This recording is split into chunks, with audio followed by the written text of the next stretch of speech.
नमस्कार साथियों, आप सभी का इंडी टॉक पर स्वागत है। मैं हूं शशिकांत कुमार। सच न्यूज एनालिसिस का आज का हमारा विषय है नीतीश कुमार। नीतीश कुमार का अगला कदम क्या होने वाला है।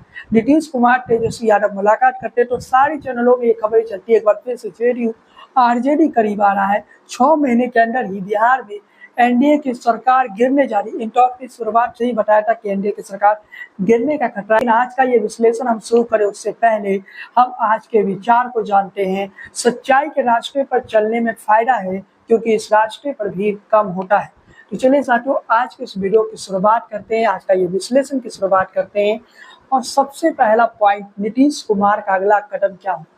नीतीश कुमार जब एनडीए में आए तो नीतीश कुमार की कुछ मजबूरियां थी। आपको बताते चले कि 28 जनवरी 2024 को जब नीतीश कुमार एनडीए में आते हैं तो उसके पीछे का भी कारण है। पहला इंडिया गठबंधन में सीटों की बंटवारा में काफी मतभेद था। नीतीश जितना सीट चाहते थे उतना इंडिया गठबंधन में नीतीश कुमार को नहीं मिल रहा था। कांग्रेस कहीं न कहीं सीटों के तालमेल सही ढंग से नहीं बना पा रहा था और कांग्रेस पार्टी के कारण सीटों के बंटवारा में काफी समस्या आ रही थी। चाहता था कि 17 सीटों पर नीतीश लड़ेंगे और 17 ही सीटों पर तेजस्वी यादव लड़ेंगे और 6 सीटों में 4 सीटें कांग्रेस को चला जाएगा और 2 सीटें लेफ्ट को चला जाएगा। बाकी सभी पार्टी चाहती थी कि कांग्रेस पार्टी कम से कम 6 सीटें चाहता था और उसमें कुछ ऐसे सीट थे जहां कांग्रेस पार्टी खुद लड़ना चाहता था। लेकिन तस्वीर क्या हुई, तस्वीर एक नई दिशा की तरफ बढ़ी और वो नई तस्वीर क्या था वो भी मैं आपको बताता हूँ साथियों। बीजेपी के साथ जाने का एक महत्वपूर्ण कारण ये भी था कि नीतीश कुमार बीजेपी के साथ इसलिए गए थे साथियों कि अमित शाह ने नीतीश कुमार से कुछ बड़े वादे किए थे। अमित शाह ने बिहार विधानसभा भंग करवाने का वादा कांग्रेस को कह रहे थे। कांग्रेस तो तैयार भी हो जाती, लेकिन आरजेडी तैयार नहीं था विधानसभा को भंग करवाने। लेकिन नीतीश कुमार विधानसभा को भंग करवाना चाहते थे।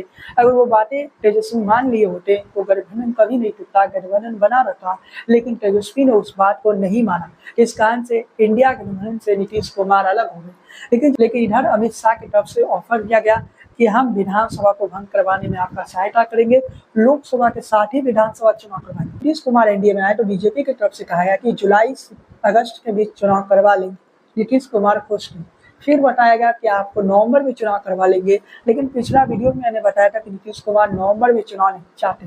नवंबर के महीने में नीतीश चुनाव नहीं चाहते। तो इसका प्रमुख कारण ये है कि छठ पूजा के दौरान प्रवासी मजदूर बिहार से बाहर से आते और प्रवासी मजदूर का जो वोट है वो प्रत्येक विधानसभा में करीब 20,000 है। और नीतीश कुमार इस बात को जानते हैं। प्रशांत किशोर की बात करें तो प्रशांत किशोर लगातार गुजरात ऐसे कई जगहों पर प्रवासी मजदूरों से कांटेक्ट में है और ये स्थिति आरजेडी की भी है। आरजेडी भी प्रवासी मजदूरों के कांटेक्ट में है। तो इस कारण से नीतीश कुमार जान गए कि अगर मैंने बिहार में इलेक्शन करवाते हैं तो इस परिस्थिति में नीतीश कुमार के लिए कुछ अच्छा नहीं होगा। और 2024 में ही नवंबर के महीने में नीतीश इलेक्शन नहीं चाहते, बल्कि 2025 में भी नवंबर के महीने में नीतीश चुनाव नहीं चाहते। इस पर तौर पर कह देना चाहते हैं कि बिहार विधानसभा का चुनाव समय से पहले हो। इस समय अगर तेजस्वी तैयारी कर रहे हैं तो चुनाव की तैयारियों में लगे हैं, तो इसका प्रमुख कारण यही है। जेपी नड्डा जब नीतीश कुमार से मिलने आई थी तो नीतीश कुमार ने स्पष्ट तौर पर जेपी नड्डा को कह दिए कि हमें बिहार में विधानसभा का चुनाव चाहिए। और जेपी नड्डा की बातें नरेंद्र मोदी तक भी पहुंचा दिया, अमित शाह तक भी पहुंचा दी। अब कहानी क्या होने वाला है, दिल्ली विधानसभा चुनाव के साथ जनवरी फरवरी में इलेक्शन होगा बिहार में या अप्रैल मई में। तो हमारे पास जो इन्फॉर्मेशन है कि दिल्ली विधानसभा का चुनाव तो महाराष्ट्र के साथ हो जाता है, जैसा कि केजरीवाल ने कहा। उस परिस्थिति में बिहार विधानसभा चुनाव मार्च से मई के बीच होगा। मतलब सीधे शब्दों में समझ लीजिए कि मार्च से मई के बीच बिहार विधानसभा का इलेक्शन होगा, यानी समय से पहले होगा। कुछ समय पहले नीतीश कुमार ने आईएएस ऑफिसरों का तबादला किया था। 12 जिलों के डीएम को बदला गया था। उस समय नीतीश कुमार ने डीएम को बदला और नई खबर ये कि एसपी को भी बदल दिया। 15 जिलों के एसपी को बदला गया, 12 जिलों को डीएम को बदला गया। और नीतीश कुमार जो कर रहे हैं ना, वो स्पष्ट तौर पर संदेश दे रहा है कि बिहार में कोई बड़ा सियासी खेल होने वाला है। अब वो सियासी खेल क्या होगा, इस बात से नरेंद्र मोदी भी डर गए, अमित शाह भी डर गए। और कहीं ना कहीं इसी वजह से जेपी नड्डा जब बिहार आते तो उनका प्रोग्राम नहीं था नीतीश कुमार से मिलने का, लेकिन फिर भी वो नीतीश कुमार से मुलाकात करते हैं। और वो मुलाकात मामूली नहीं होता है, बल्कि उस मुलाकात के पीछे भी एक राजनीतिक मैसेज नीतीश कुमार देते हैं। और नीतीश कुमार जेपी नड्डा को जो साफ तौर पे कह देते हैं, स्पष्ट तौर पे कह देते हैं कि मुझे नवंबर 2024 या नवंबर 2025 में विधानसभा का चुनाव नहीं चाहिए। ये मैसेज जब नीतीश कुमार देते हैं तो ये मैसेज मामूली नहीं है। ये मैसेज बताता है कि बिहार की राजनीति में एक बड़ा खेल होने वाला है और कहीं ना कहीं नीतीश कुमार का ये मैसेज बिहार की सियासत में एक बड़े तूफान को आने का संकेत दे रहा है। 2 अक्टूबर तक का वक्त बीजेपी के पास है। हितपथ समाप्त हो जाने के बाद बिहार में विधानसभा भंग करवाने में वो नीतीश कुमार का सहयोग करें, या फिर दूसरी परिस्थिति ये हो सकती है कि नीतीश कुमार इंडिया में फिर से आ जाएंगे। 28 जनवरी को जिस प्रकार से नीतीश कुमार एनडीए में आ गए थे इंडिया से, अब एक बार फिर से इंडिया में आ जाएंगे। तेजस्वी यादव ने जोर कह दिया कि दरवाजे बंद हो चुके हैं, लेकिन इस समय आरजेडी और जेडीयू के बीच जो वीडियो वार शुरू हुआ है, नीतीश कुमार के माफी मांगने वाला वीडियो दिखाया जा रहा है, ये इसलिए क्योंकि आरजेडी और जेडीयू ने जो प्लान बनाया था वो प्लान बीजेपी को पता चल गया था। और इस कारण से जेपी नड्डा जब पटना आए थे, जब बिहार दौरे पर आए, तो सीधे नीतीश कुमार से मिलने चले गए। इसके बाद बिहार में ईडी का एक्शन भी शुरू हो गया। जैसे बीजेपी को एक खबर लगी, तेजस्वी और नीतीश मुलाकात किए थे, कहा गया सूचना आयोग की नियुक्ति के लिए नीतीश और तेजस्वी मिले थे और कारण यही था। लेकिन वहां पर बातचीत गठबंधन को लेकर हुई हुआ और इसी वजह से बिहार में ईडी का एक्शन भी तेज हो गया था। आरजेडी और जेडीयू दोनों ये बात समझ गया कि 2 अक्टूबर को जब हितपथ समाप्त होगा तभी हम फिर से नए गठबंधन या विश्वकार हो सकता है। तो उस परिस्थिति में बीजेपी को भनक ना लगने दिया जाए, तो दोनों ही पार्टियां आपस में ही लड़ने लगी। आप कल्पना कर सकते हैं कि जब जरूरत था तेजस्वी यादव को नीतीश के अगेंस्ट बोलने का लोकसभा इलेक्शन के दौरान, तब नीतीश कुमार चुप थे। क्या इसके पीछे भी एक रणनीति थी? अचानक तेजस्वी यादव नीतीश कुमार पर हमले तेज कर दिए। कुछ लोग कहेंगे बिहार विधानसभा का चुनाव जल्दी होने वाला है, इसलिए ऐसा हो रहा है। इसलिए ऐसा नहीं हो रहा है, बल्कि मीडिया में जैसे ही खबर लीक हो गई कि गठबंधन एक बार फिर से होने वाला है, और जब ये खबर लीक हो गई तब कहीं ना कहीं बीजेपी ने तैयारी कर ली जेडीयू को तोड़ने का। ऑपरेशन लोटस एक्टिव हो गया। ऑपरेशन लोटस के एक्टिव हो जाने के बाद सबसे ज्यादा डरे नीतीश कुमार, क्योंकि नीतीश कुमार को ये पता है विधायक दल में कोई खतरा नहीं है, लेकिन जो जेडीयू का संसदीय दल है, जेडीयू के 12 सांसद है और जेडीयू के 12 सांसद में से 10 से 11 सांसद बीजेपी के साथ जा सकते हैं। इंटॉक ने ये खबर आपको पहले ही दिखा दिया, पुराना वीडियो हमारा देख लीजिए, और आज हम कोई नया नहीं दिखा रहे हैं। और सबसे बड़ी महत्वपूर्ण बात यह है साथियों कि इसी बात से नीतीश कुमार डरे। नीतीश का डर का कारण कुछ और नहीं है, बल्कि नीतीश का डर का कारण यही है। और नीतीश कुमार इस बात को जानते हैं कि जैसे ही ये खबर बीजेपी को लगेगा, बीजेपी सबसे पहले नीतीश कुमार के सांसदों को तोड़ेगा, उसके बाद विधायकों को भी तोड़ सकता है। और इस बात का भी एहसास कर लीजिए कि अभी 2 अक्टूबर आने में काफी दिनों का समय है, और नीतीश कुमार ये जानते हैं कि इतना जल्दी अगर प्लान लीक हो जाए जेडीयू आरजेडी का गठबंधन का, तो कहीं ना कहीं जेडीयू के अस्तित्व पर भी खतरा है। इसलिए जेडीयू और आरजेडी दोनों एक दूसरे से लड़ने लगा और नरेंद्र मोदी को कंफ्यूजन में रखा, और कहीं ना कहीं कह सकते हैं कि बीजेपी को कंफ्यूजन में रखा। अब बीजेपी इसे क्या समझेगी, बीजेपी पर निर्भर करता है, लेकिन ये तय है कि ये दोनों एक बार फिर से साथ आएंगे। 2 अक्टूबर का वेट कीजिए, हितपथ को समाप्त होने दीजिए, शुभ कार्य शुरू होने दीजिए। उसके बाद बिहार में भी एक शुभ कार्य होगा, और बिहार में शुभ काम क्या होगा तो ये समझ लीजिए कि नीतीश कुमार एक बार फिर से पलटेंगे, क्योंकि नीतीश कुमार ये समझ चुके हैं कि प्रशांत किशोर के एंट्री के बाद बीजेपी के पास अपना वोट बैंक की सोर्स नहीं है, क्योंकि अपर कास्ट का जो वोट है वो सीधे तौर पर प्रशांत किशोर की तरफ चले जाएगा। तो इस परिस्थिति में बीजेपी के पास बचेगा क्या? इसलिए नीतीश कुमार ये देख रहे हैं कि किसके साथ रहने में फायदा है, बीजेपी के साथ रहने में फायदा है या तेजस्वी के साथ रहने में फायदा है। कुमार को ये पता है कि उनकी बढ़ती उम्र के बाद वो 2025 में वो आखिरी बार मुख्यमंत्री बनेंगे। इसके बाद नीतीश कुमार का राजनीतिक जीवन लंबा नहीं है, और नीतीश कुमार खुद कह चुके हैं कि वो राज्यसभा जाना चाहते हैं। अब उनका इच्छा है राज्यसभा जाने की, तो ये कब पूरी होगी? तो नीतीश कुमार बीजेपी के साथ भी एक बड़ा डील करना चाहते हैं। नीतीश कुमार विधानसभा भंग करवाकर चुनाव क्यों करवाना चाहते हैं, तो इसके पीछे का कारण समझिए। अभी बीजेपी दबाव में हो सकता है मान जाए, नीतीश के बाद बीजेपी मान जाता है तो उसके बाद क्या होगा? नीतीश कुमार 130 से 140 सीटों पर चुनाव लड़ेंगे। जो एनडीए के सहयोगी दल है, दोनों को मिलाकर 103 सीटें दी जाएंगी। यानी नीतीश कुमार जो है वो खुद 140 सीटों पर लड़ना चाहते हैं, और नीतीश कुमार ज्यादा से ज्यादा 10 सीटों का समझौता कर लेंगे। बीजेपी और एनडीए के सहयोगी दलों को मिला दे तो 113 सीटें नीतीश कुमार दे सकते हैं, और नीतीश कुमार खुद 130 सीटों पर चुनाव लड़ना चाहते हैं। इन दोनों ही परिस्थितियों के लिए नीतीश कुमार तैयार है, और कहीं ना कहीं बीजेपी के लिए भी ये चुनौती है, क्योंकि चिराग पासवान की पार्टी का डिमांड पहले से आ गया कि चिराग पासवान को 40 सीटें चाहिए। सीधे शब्दों में हम परिस्थितियों को आप समझिए और सियासत के इन पहलुओं को समझिए। नीतीश चाहते हैं कि बिहार विधानसभा भंग हो और बिहार में इस समय से पहले चुनाव हो। नीतीश कुमार बता भी चुके हैं कि नवंबर में वो चुनाव नहीं चाहते, वो जनवरी में चुनाव करवाने के लिए तैयार है, वो मार्च में चुनाव करवाने, वो अप्रैल में चुनाव करवाने के लिए तैयार है। लेकिन नीतीश कुमार नवंबर में इलेक्शन नहीं चाहते हैं और ये मैसेज भी जेपी नड्डा को चला गया है और जेपी नड्डा ये मान चुके हैं। जेपी नड्डा भी ये मैसेज अमित शाह और मोदी तक भी पहुंचा दिए होंगे। मतलब सीधे शब्दों में समझ लीजिए साथियों, बिहार की राजनीति में कुछ बड़ा होने वाला नहीं है। बिहार की राजनीति में कुछ बड़ा नहीं बल्कि बहुत बड़ा होने वाला है।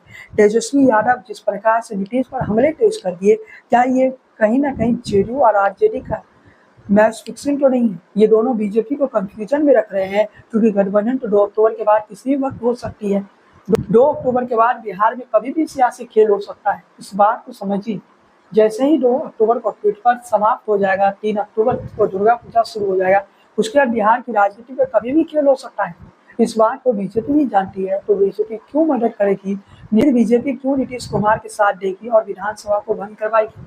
क्योंकि बीजेपी भी ये जानती है कि अगर विधानसभा का भंग करवा दिया जाए, बीजेपी जेडीयू का सहयोग करता है, नीतीश कुमार का सहयोग करता है विधानसभा को भंग करवाने में, उसके बाद क्या गारंटी है कि नीतीश कुमार एनडीए के साथ रहकर चुनाव लड़ लेंगे? जब नीतीश कुमार लोकसभा चुनाव के एन मौके पर पहले वो आरजेडी का साथ छोड़कर बीजेपी के साथ आ सकते हैं, तो विधानसभा के चुनाव के एन मौके पहले नीतीश कुमार को अच्छा डील अगर तेजस्वी यादव कह देते हैं कि 5 साल और मुख्यमंत्री रह जाइए, तो नीतीश तेजस्वी के साथ क्यों नहीं जाएंगे? तेजस्वी के साथ एक कैडर वोट है, एक वोट बैंक है तेजस्वी के पास 35-36% का। बीजेपी के पास क्या है?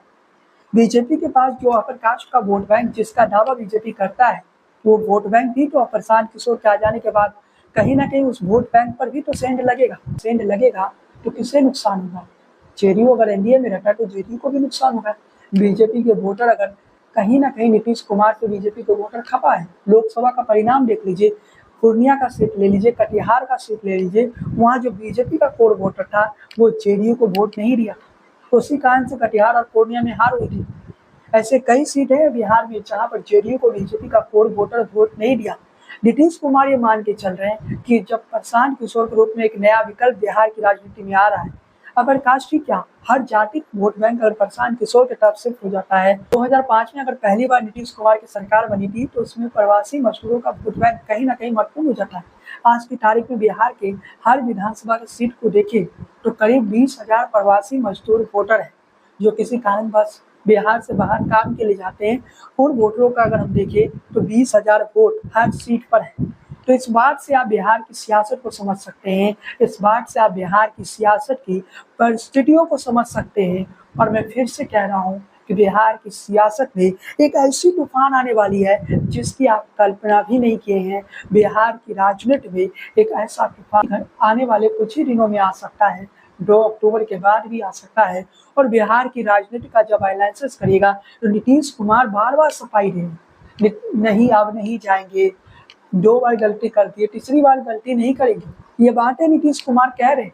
नीतीश कुमार जब ये कहते हैं कि बीजेपी के साथ उनका जो संबंध है वो 94 और 95 से है, तो तेजस्वी ने तो बता दिया कि तेजस्वी के साथ लालू प्रसाद यादव के साथ नीतीश के संबंध 1973 से। नीतीश कुमार की राजनीति आप यहीं से समझ सकते हैं। इसके अलावा नीतीश कुमार को चाहिए क्या? मुख्यमंत्री की कुर्सी चाहिए।